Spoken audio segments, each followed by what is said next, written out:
Hello, Pisces, Sun, Moon, Rising, and Venus signs. Kamusta kayo? Sana po'y nasa mabuti kayong kalagayan. Welcome back po sa Star Tarot. Kung bago kayo dito, welcome din kayo. Thank you sa inyong support. I truly appreciate it. God bless you all. Pauna mensahe po ninyo, Pisces, ay Carrot. We have opportunity or windfall na paparating. So, napakaganda. Maaring yung opportunity na to could be related sa trabaho, no? That could be opportunity na mapagkakakitaan ninyo, opportunity, financial opportunity most likely, no? Paparating. This could be a windfall of money as well, no? Na paparating sa inyo. So, this is really beautiful. Napakagandang energy pagdating sa pangkaperahang aspeto. We have Chairfield, ayan, someone new is entering your life, merong bagong taong papasok sa buhay ninyo.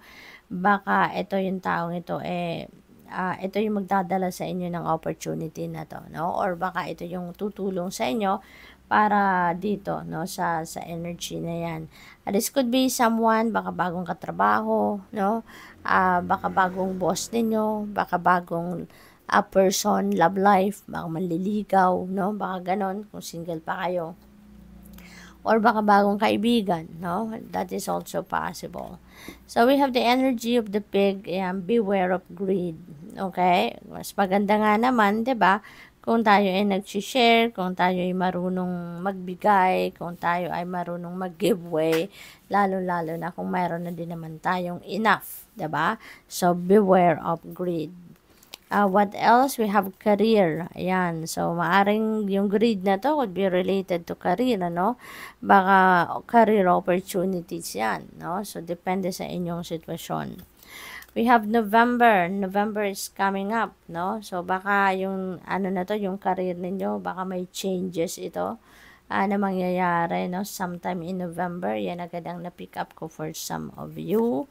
Baka magbabago kayo ng career path na sometime in November. We have moon changes in your life. Ayan. So, unang-una, parang nakikita ko dito marami talaga tong maaaring pagbabagong magaganap.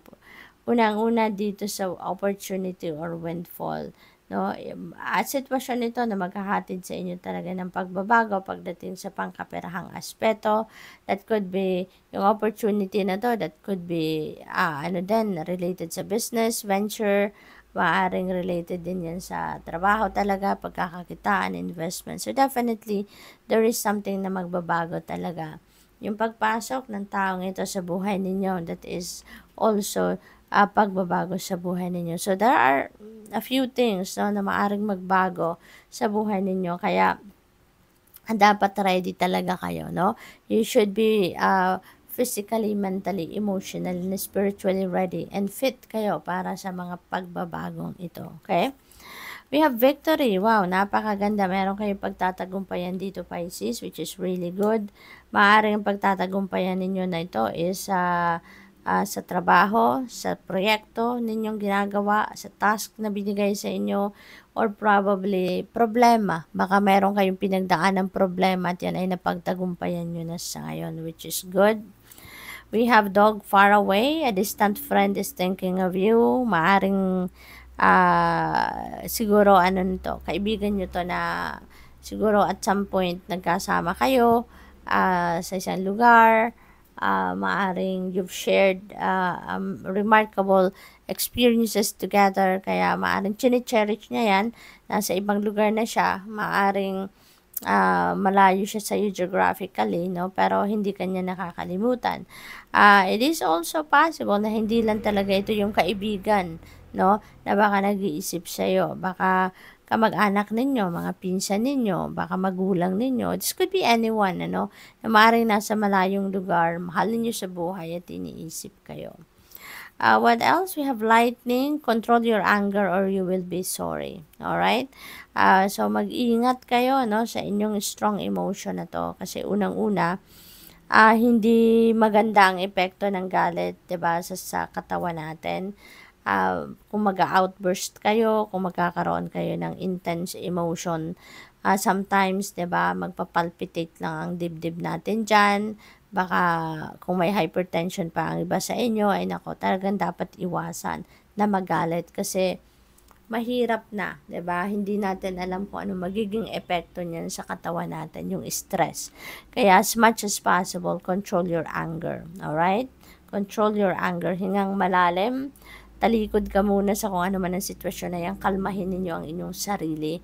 Kasi anyway, wala namang mangyayaring maganda, no? Kung kayo ay magagalit. Unang-una sa sitwasyon mismo, 'di ba? Mas lalong hindi ka makakapag-isip ng maayos, mas lalong hindi mo mapagdedesisyonan ng maayos 'yan kung nasa state of strong emotion kayo, no, na anger. So, we have forest, muddled and clear thinking. Ayan, magulo ang isip ninyo. Hindi malinaw ang mga laman ng isipan ninyo sa ngayon. So, siguro, that is related din dito sa sitwasyon, no? Baka naguguluhan kayo, no? At lalo kayong maguluhan kapag nagalit kayo. Kaya, as much as possible, iwasan ninyo muna ang galit. Alright? What else? We have sun, happiness and well-being. So, napakagandang turnaround ng inyong sitwasyon ito. There is going to be some energy shift, which is good kasi maaring malagpasan ninyo, no, yung anger na to. Maaaring mapag-aralan ninyo ang inyong sarili kung paano kontrolin ang strong emotion na yan. Kaya hindi yan, magiging masaya kayo, magiging maganda ang inyong pakiramdam, so which is really good, no? Praise God, diba? So, we have crib, birth, or conception of a child or enterprise. Ayan. So, ang iba sa inyo, Pisces, maaring buntis ang iba sa inyo or baka manganganak na kayo. Kung hindi man kayo ganon ang sitwasyon, baka person ninyo ito. Kung hindi man, maaari din na ito ay someone buntis or manganganak na. This could be someone close to your heart. Baka best friend ninyo, kaibigan ninyo, pamangkin ninyo, kapatid ninyo, 'di ba? It could be anyone, no, na malapit sa puso ninyo. Maaari din na you're giving birth to an enterprise. You're giving birth to a new business venture. You're giving birth to a new project. Maaaring ganun din ang ganap dito for some of you. Okay? What else? We have success. Wow, napakaganda. You already have victory energy. Tapos merong success card ka pa. So, bonggang-bongga ito. Napakaganda kasi magtatagumpay ka. Maraming tagumpay dito ang kaya wag ka nang magalit, no? Maraming tagumpay ang makakamit ninyo sa ngayon. Kaya doon na lang kayo mag-focus, okay? Wag na ninyong hayaan ang galit, ang mamayani, 'di ba, sa buhay ninyo kasi negative energy 'yan. Maaring makasagabal 'yan diyan sa mga victory at swerte na sana ay parating sa inyo kung kayo ay mayroong galit sa puso, 'di ba? So, good luck. Thank you for watching. Love and light. Namaste.